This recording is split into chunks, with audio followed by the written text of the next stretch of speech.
Hello and welcome back to House of the Dying Sun. I'm GarageBay9 and we're here to play Mission 2 today. We finished Mission 1 yesterday, Reveille. It was relatively uneventful since it was just a intro and quick tutorial. I suspect that the action will pick up pretty quick here, so let's jump right in.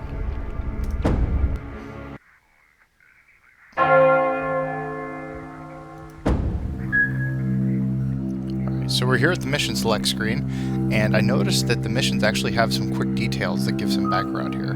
It's kind of interesting. Reveille mentions that there's apparently some kind of hint that you may have done this before. I'm not really familiar with the background lore or mythology of this game because it's not spelled out in a manual or anything that I've run across yet. I'll go looking for it. But this is kind of interesting. Apparently they're tapping a little bit into the Battlestar Galactica, all of this has happened before and will happen again theme. It's kind of cool. So, let's grab a Mission 2 here, the Miser. Trader Lord Thul has been given charge of the frontier territories and is running inspections on the rich ore clusters he has inherited. Purge him. I can do that. Assassinate Lord Thul. Bonus. Kill Thul's escorts. Alright.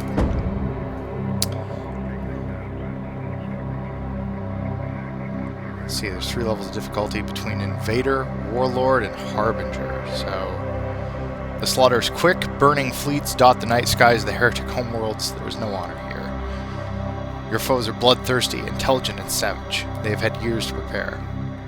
Heretic children grow up learning your tactics, studying your war machines, and wishing for your death. This will do. Yes, this will in fact do. Harbinger difficulty is for true believers. You may be required to return later with a larger fleet or with a highly customized loadout. Alright, we'll try that again some other time then. Let's try Warlord difficulty here. Wow, they're really serious. Warlord difficulty is for advanced players. You may be required to return later with a larger fleet or with a highly customized loadout. Alright, we'll try Invader. Alright, so we have 1 Interceptor, and currently our primary weapon is the AC-1437 autocannon. Our secondary is the DG-FLC blunderbuss. And our heavy weapon, our shipbusters, are DKE Scarab torpedoes. The Harbinger, quote, is the personification of the Harbinger fleet. Our executors dance through the battlefield like angels of death, felling heretic fighters and capitals alike. Alright, so what are our upgrades? There are icons, but there's no description. Alright, so choose field upgrade. We have energy shields, and we have Juggernaut armor. And later on we can unlock a whole bunch of stuff. Armor-piercing rounds, shield-piercing rounds, bomber chassis. This looks cool. This is going to be really helpful to tune the ship for specific weapons and missions profiles. For example, if we need to crack a capital ship, or if we're on a really fast hit-and-run raid, I think this is going to be very much core to tailoring our strike force to pretty much whatever we run up across. This will be neat. Juggernaut armor. Alright, we'll just stick with this for now because apparently it's all we've got on hand. So,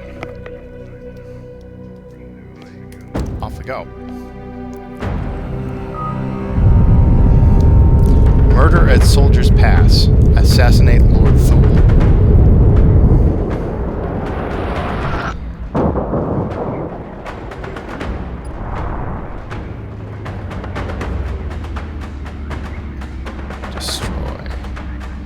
Alright, so we're in meta-tactical view. Do we have anybody behind us? Nothing behind us. Nothing above, nothing below. Let's jump into the cockpit here.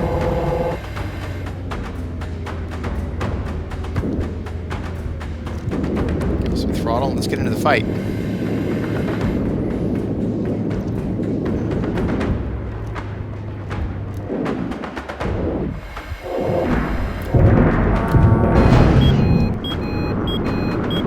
Taking hits? Are we seriously already taking hits? Drift mode. Let's bring the nose around. Guns, guns, guns. Alright, let's get eyeballs in the other bogey. Nose back around. Drift mode is awesome. So, what it lets you do, and I only mentioned this real briefly in kind of roundabout way in the tutorial is it allows you to cut your not cut your momentum, but cut your forward atmospheric-like flight and point the nose anywhere that you want while you drift in your former velocity vector. Kind of like taking a moment where you can suddenly be exactly like a machine gun in a shopping cart. Just point anywhere and all hell breaks loose in that direction, which is really, really useful. For example, if you're coming up against, I'm assuming we're going to be up against some capital ships later on in the game, and if you have some really ugly point... That thing goes by fast. If you have some really ugly point defense cannons that are going to kill you in a head-on environment where you're collapsing your bearing... That can't be it. Just him. That was too easy. Ah, it was too easy. So if you're coming straight at a capital ship, the targeting solution to hit you is very simple. You just point the gun right at the guy. So if you are at a crossing vector, even with point defense cannons that can track relatively rapidly, it gets a lot more difficult really quick, and that makes your survival a little more likely.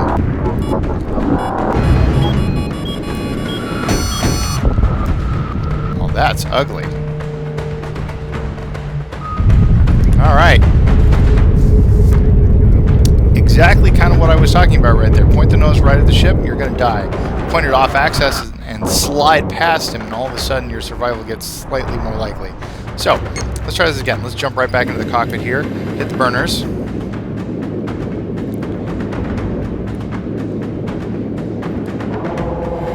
Got the blunderbuss here. And the autocannon.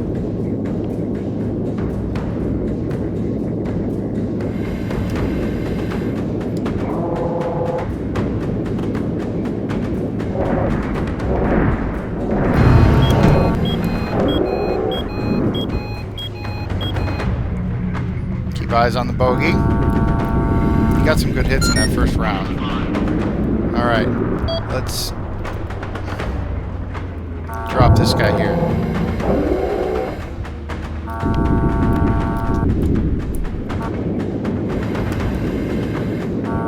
Pull some lead. Got him. Alright, so where's Thul? This guy right here. This is it? That seems really small for...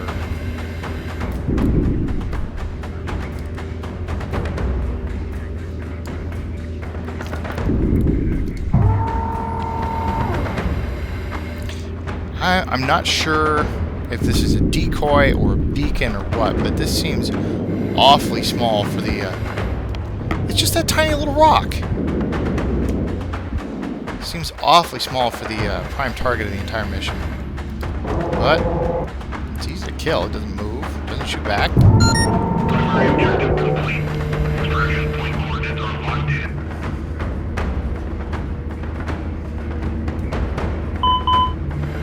Alright, where's the extraction point?